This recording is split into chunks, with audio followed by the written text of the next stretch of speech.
تخيلوا جبل خلق للحرم. رخام أرضية الحرم المكي بارد حتى في عز الصيف وفي درجات الحرارة العالية. القصة بدأت مع المهندس المصري محمد كمال إسماعيل حينما كان يعمل في مشروع توسعة الحرم المكي الشريف، وكان يفكر فعلا أن يعمل تبريد تحت الرخام، لكنه علم أنه يوجد في الأرض رخام نادر جدا اسمه التيسوس، يعكس الضوء وأشعة الشمس ولا يتأثر بالحرارة، وليس موجودا إلا في جبال جزيرة يونانية. ذهب المهندس محمد كمال لليونان وتعاقد على شراء الكمية الكافية من الرخام الأبيض للحرم المكي الشريف. بعد 15 عاما طلبت الحكومة السعودية منه وضع نفس نوع الرخام بالضبط في الحرم النبوي الشريف بالمدينة المنورة. يقول المهندس محمد كمال: عندما طلب مني إحضار نفس الرخام للحرم النبوي خفت جدا، فلا يوجد على وجه الأرض هذا النوع من الرخام إلا في تلك الشركة اليونانية، وأنا اشتريت نصف الكمية منهم قبل 15 عاما، ولعل الكمية التي تبقت قد بيعت كلها. يقول: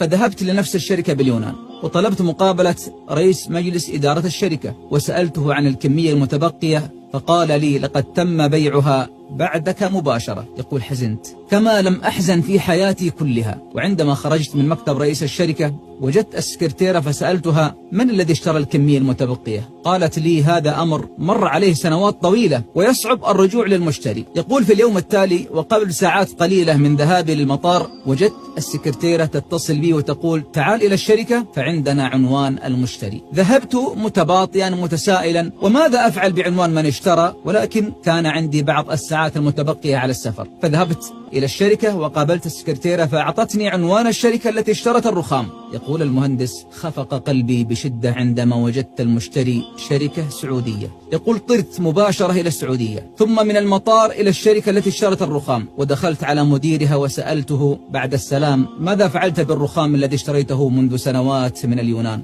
قال: لا أذكر. فاتصل بالمخازن عنده وسألهم عن الرخام الأبيض اليوناني، فقالوا له: كل الكمية موجودة كما هي في المخازن. يقول المهندس محمد كمال: والله إنني بكيت كالأطفال. فتعجب صاحب الشركة وقال: يا أخي لماذا تبكي؟ فحكيت له القصة كاملة وقلت له: هنا شيك على بياض، اكتب المبلغ الذي تريده. فلما علم صاحب الشركة أن الرخام للحرم النبوي قال: والله الذي لا إله إلا هو لا آخذ ريالا واحدا، والرخام كله في سبيل الله، وسبحان الله الذي أنساني هذا الرخام في المخازن طيلة هذه المدة وجعلني أشتريه ليكون هنا لهذه المهمة. وأصبح هذا النوع من الرخام غير موجود في الأرض كلها إلا في الحرمين فقط، وكأنه مخلوق خصيصا لهذين المكانين.